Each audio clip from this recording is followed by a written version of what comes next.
Hi everyone, it's me, Bill, coming to you live from my car. I'm recording in my car today because I tried to go to the library, but they're closed because it's Sunday, and I went to a different library than I normally go to, and they were closed. So no library open today, so I'm gonna try to make a few videos from my car, and I hope you all enjoy them. Today on the church calendar, today is November 23rd, 2025, and it is Christ the King Sunday, the 24th Sunday after Pentecost, and the last Sunday in the church year on the church calendar if you go to a church that follows that kind of thing. Um, Today, depending on which church you go to, you may have heard what I'm about to read quoted. Um, we usually would follow this kind of schedule at my church, but they finished up a sermon series today, so we didn't. But there's a very good chance that if you go to a certain kind of church, you may have heard this today. And it's about the crucifixion of Christ. And it says, "And there followed him a great multitude of the people and of women who were mourning and lamenting for him.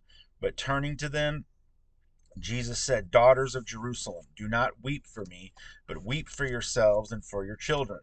For behold, the days are coming when they will say, Blessed are the barren and the wombs that never bore and the breasts that never nursed. Then they will begin to say to the mountains, Fall on us, and to the hills, Cover us. For if they do these things when the wood is green, what will happen when it is dry? Two other Two others who were criminals were led away to be put to death with him, and when they came to the place that is called the skull, there they crucified him and the criminals, one on his right and one on his left. And Jesus said, Father, forgive them, for they know not what they do. And they cast lots to divide his garments, and the people stood by watching. But the rulers scoffed at him, saying, He saved others, let him save himself. If he is the Christ of God, his chosen one. The soldiers also mocked him, coming up and offering him sour wine, and saying, If you are the king of the Jews, save yourself. There was also an inscription over him, This is the king of the Jews. One of the criminals who were hanged railed at him, saying, Are you not the Christ? Save yourself and us. But the other rebuked him, saying, Do you not fear God, since you are under the same sentence of condemnation? And we indeed justly, for we are receiving the due reward of our deeds. But this man has done nothing wrong. And he said, Jesus, remember me when you come into your kingdom. And he said to him, Truly I say to you, today you will be with me in paradise. Now there's a lot there, but I would like to read one other short thing before we talk about this for a minute. And then I think last year or earlier this year, I did a video on the hymn, Lo, He Comes with Clouds Descending. I was going to read that again, but I think I'm just going to like pick out one verse here. Okay. And uh, that's the second verse of the song, Lo, He Comes with Clouds Descending. And it's actually by Charles Wesley. It was written sometime between 1707 and 1788.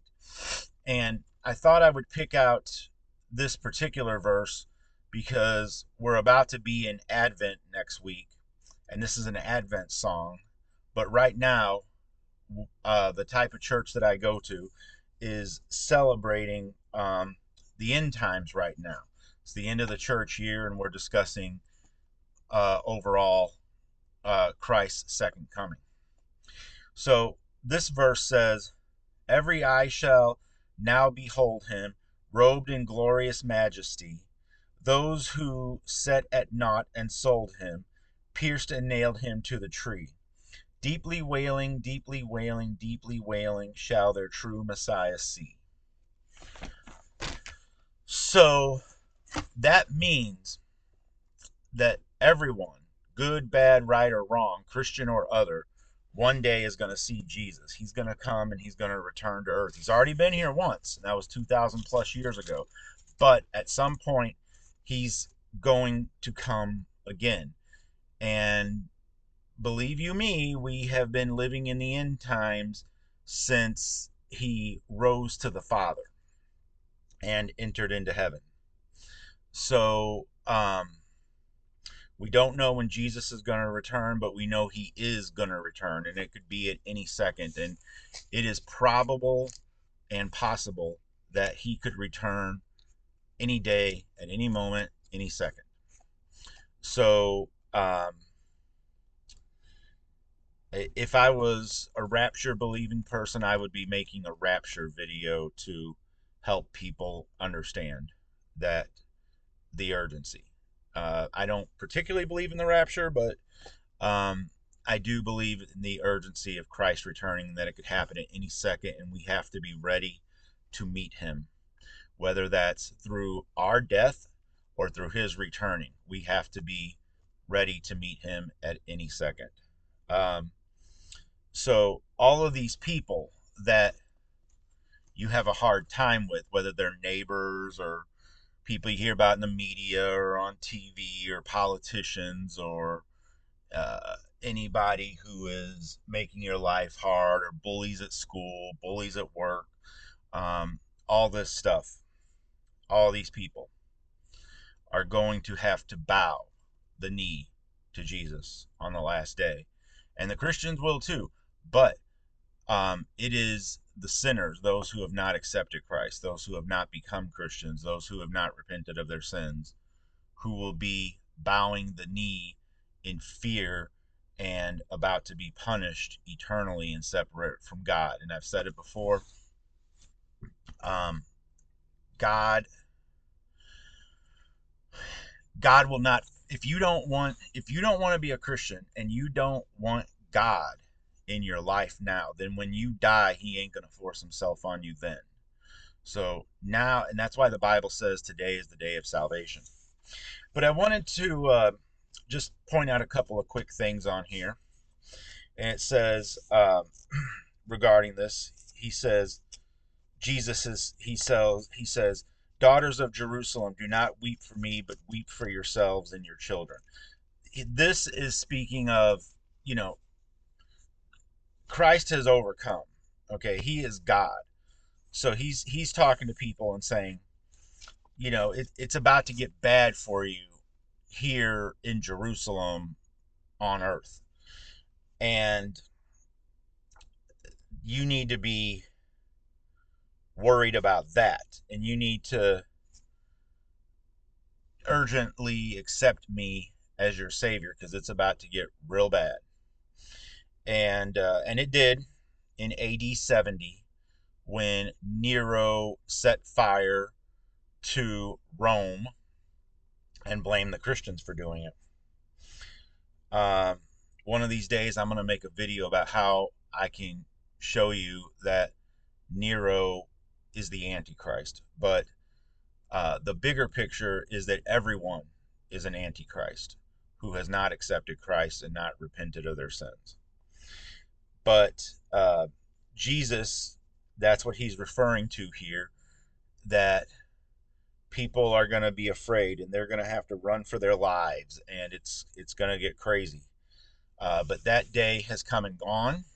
But right now, we are living in what you could call the Great Tribulation. That is the time between Jesus ascended into heaven and whenever he returns. And because there's so much tribulation going on, there's so much violence, there's so much vileness, and that you that we're there's Christians being still today persecuted left and right. And I guarantee you it's happening in America, but maybe not to the extent that it's happening in the Middle East or in North Korea or anywhere else. So, um, but persecution on one scale or another for Christians is happening somewhere, somehow, some type, everywhere. Now, um, this part, I was listening to a message by a pastor earlier, a couple of days ago, And it says, if they do these things when the wood is green, what will happen when it is dry? Okay, what does that mean? The wood being green, and what will happen when it's dry? The wood being green, meaning Christ actually being here on earth. What will happen when it's dry? That means when Christ went to heaven. So this is basically saying, they're persecuting people left and right in Jerusalem and during this time and in soon time to come when this was written. So, they persecute Christians left and right during that time. They persecuted Christ left and right. So basically, he's saying, if they do this while I'm here, what will happen when I'm gone? How crazy is it going to get for you? Not as if he didn't know, but as emphasis. Okay, so the wood is green refers to Christ being here the first time. What will happen when it's dry means what's going to happen on earth when Christ was taken up to heaven after his resurrection. Um, this part right here, I wanted to also touch on, where it says in verse 34, Jesus said, Father, forgive them, for they know not what they do. By extension, that applies to us also. We don't grasp our sin. We don't think it's bad. We don't understand or grasp the gravity or seriousness of it. I know I don't. Um, so, um, yeah, we might not be physically nailing Jesus to the cross, but we did, in that if we didn't need to be forgiven, if we didn't need to be sinful, if we were not conceived in sin, Jesus would not needed to come and die and rise again. And then one other thing I want to say about this thing here, um, is when when he said he was thirsty and they offered him sour wine, there's a good possibility that that sour wine wasn't just really bad tasting wine, but was was used along with the sponge that they put on the spear up to his lips, up to Jesus's lips. To The Roman soldiers would use those to bathe themselves, clean themselves, and sanitize themselves. So there's a possibility, and maybe even a probability, that that sour wine and that sponge had body fluid on it and excrement and possibly blood, and maybe other things. Use your imagination. What can be on a sponge from the body? So that could be very much why Jesus didn't want to drink the wine off the sponge. Not just because it was bad, but because it probably contained body fluids from Roman soldiers, because that's what they would use. They would get a bucket, fill it up with like wine or sour wine, and get a sponge and scrub off, and that's what they did. And so when Jesus said, I thirst, that's probably what they gave him. So um, we got a long way to go before Easter, but and Lent. But it's good to know these things, to know the absolute seriousness and gravity of what Christ went through for us. So, um, if you didn't hear these messages at your church today, or you heard a different message, um, I pray that this gave you some clarity, helped you understand a few things.